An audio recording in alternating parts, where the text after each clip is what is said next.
이렇게 되어진다는 것을 알 수 있죠. 결국 우리가 상곡 세컨트를 미분을 하게 되면 마이너스 상곡 세컨트, 상곡 탄젠트의 곱으로 표현되어진다는 거죠. 그러니까 여러분도 혼돈하면 안 되는 게 우리가 보통 삼각함수에서 세컨트를 미분하게 되면 그 부호가 세컨트 탄젠트 이렇게 되어지죠. 이 부호가 플러스겠죠. 근데 삼곡선 함수에서는 마이너스라는 사실을 잊어버리면 안 되겠죠. 혼돈하면 안 된답니다. 그래서 어쨌든 상곡 시컨트, 자, 이 상곡 이 세컨트를 미분하면 마이너스 상곡 세컨트 곱하기 상곡 탄젠트 이렇게 우리가 정리를 해두면 되겠다 이런 얘기를 합니다. 자, 무슨 말 알겠죠? 자, 그 다음에 이제 우리가 또 계속해서 자, 마지막 6번째로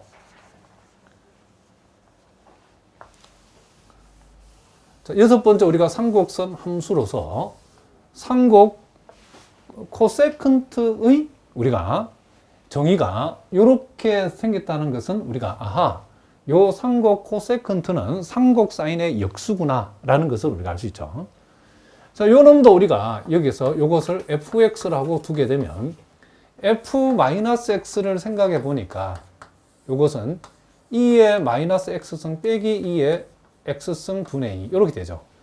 자, 요놈 비교해 보면 정확하게 부호가 딱 반대죠. 그죠? 그래서 요거는 마이너스 fx라는 것을 알 수 있고, 따라서 상곡 코세컨트 함수는 무슨 함수다? 원점 대칭인 기함수라는 사실을 우리가 알 수 있죠. 자, 요거의 경우에도 지금 그래프가 요렇게 x가 한없이 클 때는 0에 가까워지고 x가 한없이 작아질 때도 0에 가까워지고 x가 0보다 큰 쪽에서 한없이 0에 가까워지면 함수값이 무한대로 가버리고 x가 0보다 작은 쪽에서 한없이 0에 가까워지면 함수값이 마이너스 무한대로 간다겠는데 왜 그렇게 되는가? 근데 이게 지금 수평 점근선이고 이게 수직 점근선인데 점근선이 왜 이렇게 되는가? 우리가 여기에서는 우리가 수평 점근선만 고려해봤죠. 그러면 수직 점근선은 언제 고려하냐면 요 경우에는 분모를 용언하는 값이 없죠. 그럴 때는 우리가 수직 점근선을 생각할 필요 없답니다. 그렇지만 요 경우에는 분모를 용언하는 값이 존재하죠.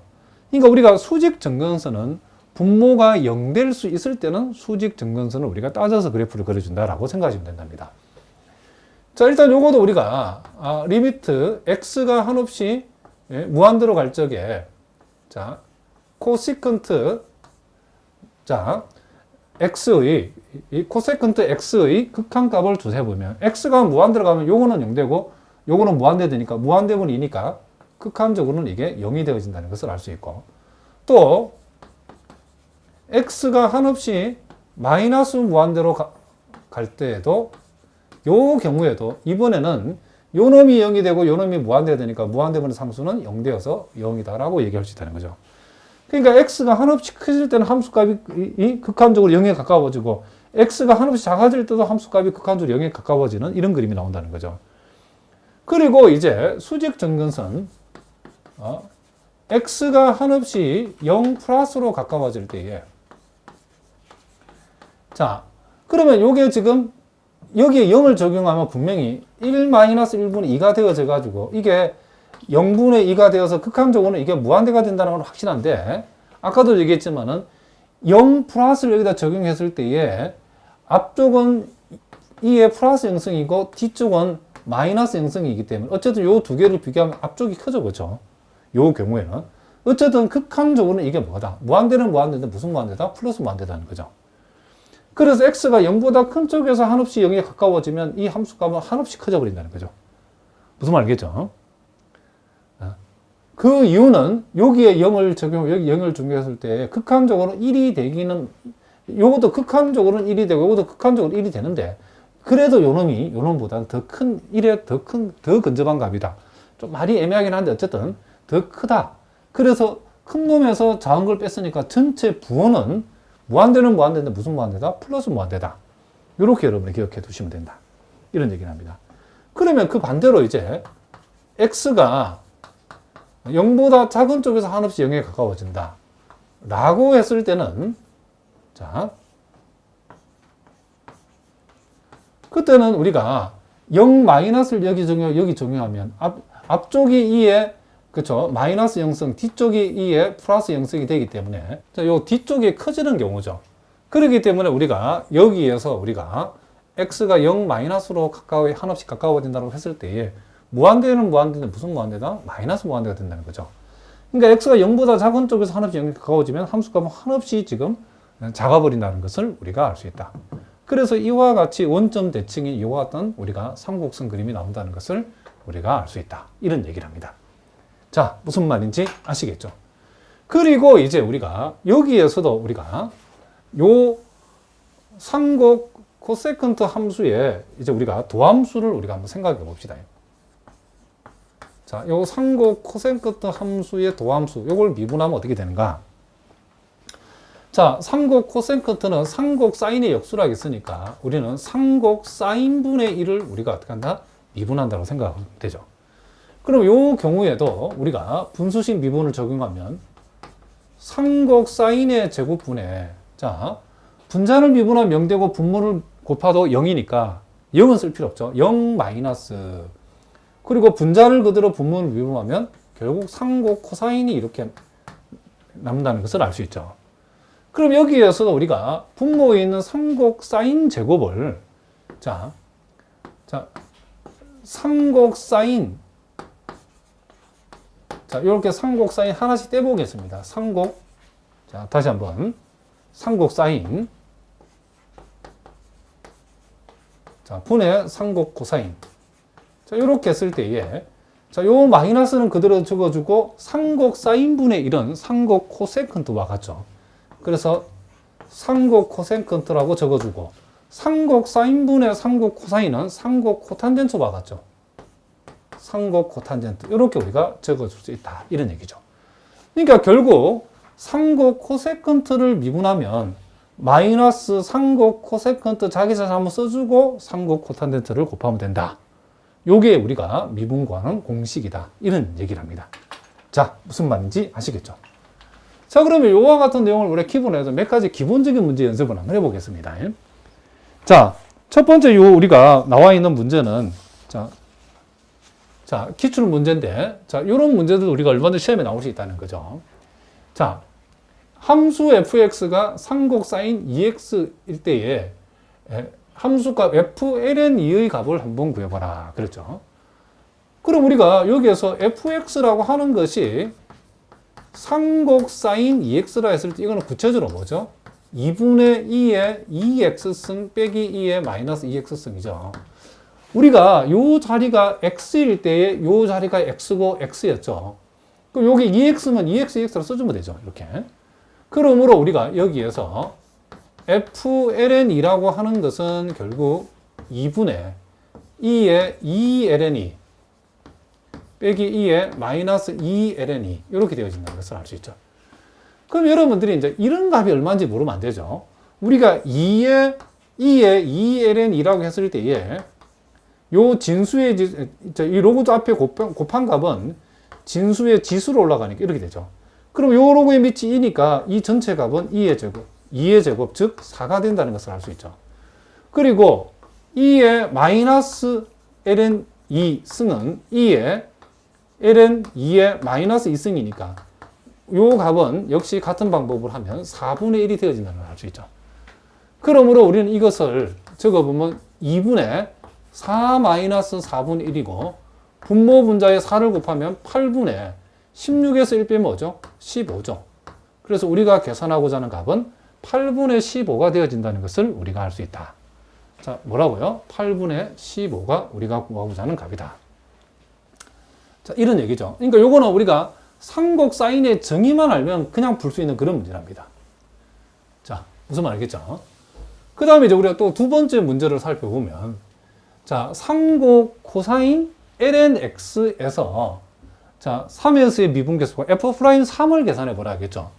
그럼 여기서 우리가 일단 f'x를 구해야 되는데, 자, 우리가 알고 있기로 삼곡 코사인, 우리가 삼곡 코사인 x를 미분하라고 하면 이건 삼곡 사인 x가 된다라고 했죠. 그런데 여기서는 요 x 자리에 lnx가 왔다는 거죠. 그럼 일단 x 자리에 지금 lnx가 왔으니까 일단은 삼곡 사인 lnx라고 써주고 우리가 x라고 취급한 ln x만큼을 다시 미분한 결과, 즉 x분의 1이죠. 이걸 곱해주면 된다. 이런 얘기를 합니다. 자, 무슨 말 알겠죠? 다시 한번 상곡 코사인 x를 미분하면 상곡 사인 x가 되는 것처럼 상곡 코사인 ln x는 미분하면 상곡 사인 ln x인데, 우리가 요 ln x를 미분하면 x분의 1이죠. 미분한 만큼을 전체에다 어떻게 한다? 곱해줘야 된다는 거죠. 그러므로 우리가 구하고자 하는 F'3이라고 하는 것은, 자, 지금 상곡 사인 ln3 곱하기 지금 3분의 1인데, 그럼 요게 어떻게 되는가? 그럼 이건 우리가 상곡 사인 x라고 하는 것이 그 정의가 2분의 2의 x승 빼기 2의 마이너스 x승이기 때문에, 자, 그걸 우리가 여기 적용하면, 자, 3분의 1을 먼저 적어주겠습니다. 3분의 1 먼저, 요거는 뭐냐? 2분의 2의 ln 3승 빼기 2의 마이너스 ln 3승이라는 거죠. 그러면 요게 우리가 분모는 이제 6이 되어지고, 2의 ln 3은 3이죠. 2의 마이너스 ln 3은 뭐가 되죠? 이건 3분의 1이라는 거죠. 그래서 분모 분자에 우리가 3을 곱해버리면 18분의 9에서 1 빼면 8이죠. 그래서 우리가 구하고자 하는 값은 뭐가 된다? 2로 나눠버리면 9분의 4가 되어진다는 것을 우리가 알 수 있다. 이런 얘기를 합니다. 자, 무슨 말 알겠죠? 자, 그 다음에 이제 우리가 세 번째 문제는 동국대학교에서 나왔던 문제인데, 자, 이런 문제도 우리가 조금만 신경 쓰면 금방 답을 낼 수 있죠. 자, 일단 다음 중 틀린 거 골라야 되겠는데, 1번 보니까 상곡 코사인의 도함수는 마이너스 상곡 사인이다. 이게 당장 틀렸죠. 그죠? 이게 답이네요. 그죠? 상곡 코사인은 미분했을 때에 마이너스 상곡 사인이 아니고 플러스 상곡 사인이죠. 자, 무슨 말이죠? 당연한 얘기인데 이게 틀려버렸죠. 그죠? 그 다음에 나머지도 우리가 좀 중요하니까 하나씩 우리 살펴보겠습니다. 자, 우리가 아직까지 역상곡선 함수는 우리가 배우지 않았지만, 역상곡 세컨트 지금 x는 역상곡 지금 코사인 x분의 1과 같다라고 했는데, 자, 이 아직 우리가 역상곡선 함수는 배우지 않았지만 우리 좀 이따 배울 거랍니다. 간단하니까 여기서 바로 한번 해보겠습니다. 일단 우리가 역상곡 세컨트 x를 우리가 이렇게 우리가 표현하는데, 역상곡 세컨트 x를 요놈을 우리가 편의상 p라고 한번 두겠습니다. 그러면 우리가 역함수라고 하는 것은 결국 요 p하고 x하고 위치를 바꾸어 버리면, 자, 상곡 세컨트 p는 x다라고 이렇게 얘기할 수 있겠죠. 그리고 여기에서 우리가 양변을 역수치하면, 자, 상곡 세컨트는 역수치하면 상곡 코사인이죠. 이렇게 우리가 할 수 있다는 것을 우리가 알 수 있고, 결국 우리가 여기에서 다시 p하고 x분의 1을 자리를 바꾸면, 자, 상곡 코사인은 역상곡 코사인이 되어지고, 역상곡 코사인 x분의 1이라고 하는 것은 p가 되어진다. 이런 얘기죠. 그러면 결국 역상곡 세컨트 x도 p고, 역상곡 코사인 x분의 1도 p니까 요 두 놈은 서로 어떻다? 같다라고 하기 때문에 요는 맞는 얘기다 할 수 있다. 이런 얘기죠. 그리고 지금 상곡 탄젠트를 미분했을 때에 0을 대입하면 1이다 라고 했는데, 이것도 우리가 금방 확인할 수 있죠. 일단 우리가, 자, 상곡 탄젠트 x를 우리가 미분을 하게 되면 상곡 세컨트 제곱이 되어진다라고 했죠. 무슨 말이겠죠? 그러면 상곡 세컨트의 제곱인데, 상곡 세컨트는 원래 정의가 뭐죠? 상곡 코사인을 뒤집어 놓은 거기 때문에 2의 x승 플러스 2의 마이너스 x승분의 뭐가 된다?